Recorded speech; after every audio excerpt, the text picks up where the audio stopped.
வணக்கம் இந்தியா. இன்றொரு தகவல். இன்றைய தினம் இந்த ரியல் எஸ்டேட் ரெகுலேட்டரி அத்தாரிட்டி வந்த பிறகு ரியல் எஸ்டேட்டில் பார்த்திங்கன்னா நிறைய விஷயங்கள் நடந்து கொண்டு இருக்கிறது. அதில் வந்து பார்த்திங்கன்னா இந்தியா பூராவும் ஃப்ளாட் வாங்கும் பொழுது அந்த நீங்கள் வந்து தெரிஞ்சுக்கொள்ள வேண்டியது என்னென்னாக்க carpet area and super built up area. நிறைய அட்வர்டைஸ்மெண்ட் பார்த்திங்கனாக்க இந்த சூப்பர் பில்டப் ஏரியான்னு போட்டிருப்பாங்க.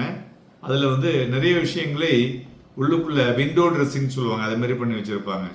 அதாவது இந்த சைஸ் ஆஃப் த ஃப்ளாட் பார்த்தோன்னா அதில் நிறைய இன்ஃப்ளூயன்ஸ் இருக்குது நீங்கள் வாங்கிறதுக்கு. ஏன்னா அது என்னென்னா எகெயின் ஃப்ளாட் வந்து ஒரு டச் அண்ட் ஃபீல் இல்லையா, அந்த டெசிஷன் எப்படி நீங்கள் தங்கம் வாங்குறீங்களோ அதேமாரி சில இன்புட்டை வச்சு சில பில்டர்ஸ்லாம் பார்த்தீங்கன்னாக்க சில ரீஜெக்ட்ஸ் பண்ணுவாங்க. ஸோ அதில் வந்து நீங்கள் எதெல்லாம் பார்க்கணும் அப்படின்னு பாருங்கள். மெயினாக கார்பெட் ஏரியான்னு சொன்னாங்கன்னா கார்பெட் ஏரியாவை பார்ப்பதை தவிர்த்து சூப்பர் பில்டப் ஏரியா பார்ப்பது நல்லது. ஓகே, இப்போ வந்து இந்த கார்பெட் ஏரியானா எதெல்லாம் சார் இன்க்ளூட் ஆகும் அப்படின்னு பார்த்தீங்கன்னா, ஒரு அப்பார்ட்மெண்ட்டில் இது வந்து கார்பெட் ஏரியாங்கிறது நம்மளுடைய யூஸபிள் ஃப்ளோர் ப்ரைஸ். ஸோ எவ்வளோ ஸ்பேஸை நம்ம யூஸ் பண்ணுறோம், 600 சதுரடியா 700 சதுரடியா, அதுதான் வந்து கார்பெட் ஏரியா. ஸோ இதில் வந்து பார்த்தீங்கன்னாக்க உங்களுடைய bedrooms, living room, dining area, kitchen, bathroom, அதுமாரி இன்டர்னல் பார்ட்டிஷன் வால்ஸும் வரும். 6 இன்ச்சு 3 இன்ச்சுன்னு போட்டு அதையும் சேர்த்துருவாங்க. ஸோ இதெல்லாம் வரும். எக்ஸ்க்ளூடட் இல்லை பால்கனிலாம் நான் எஃப்ஐஸில் இருக்கிறதுனால அது எக்ஸ்க்ளூட் ஆகும்.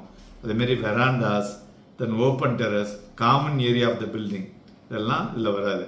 பட் சூப்பர் பில்டப் ஏரியாங்கிறதுல பார்த்தீங்கன்னா இதெல்லாம் இன்க்ளூட் ஆகும். எதெல்லாம்னாக்க corridor, staircase, lift areas, lobbies, club house and other common amenities, இது எல்லாமே சூப்பர் பில்டப் ஏரியாவில் வரும்.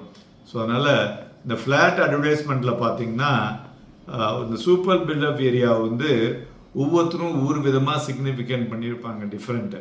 அதை நீங்கள் கரெக்டாக பார்த்துட்டு அதில் எதெல்லாம் உங்களோட ஃப்ளாட்டுக்கு ஒத்து வரும், எதுவாக இருக்கிறது என்பதை பார்த்து அதுக்கு தகுந்த மாதிரி நீங்கள் பணம் கட்டணும். ஏன்னாக்கா அவங்க வந்து உங்கள்கிட்ட சார்ஜ் பண்ணுறது ஸ்கொயர் ஃபுட்டுக்கு இல்லையா.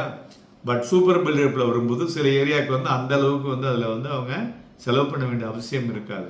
அதனால் கிளியராக பார்த்துட்டு நெகோஷியேட் பண்ணி வாங்குங்க. நன்றி, வணக்கம்.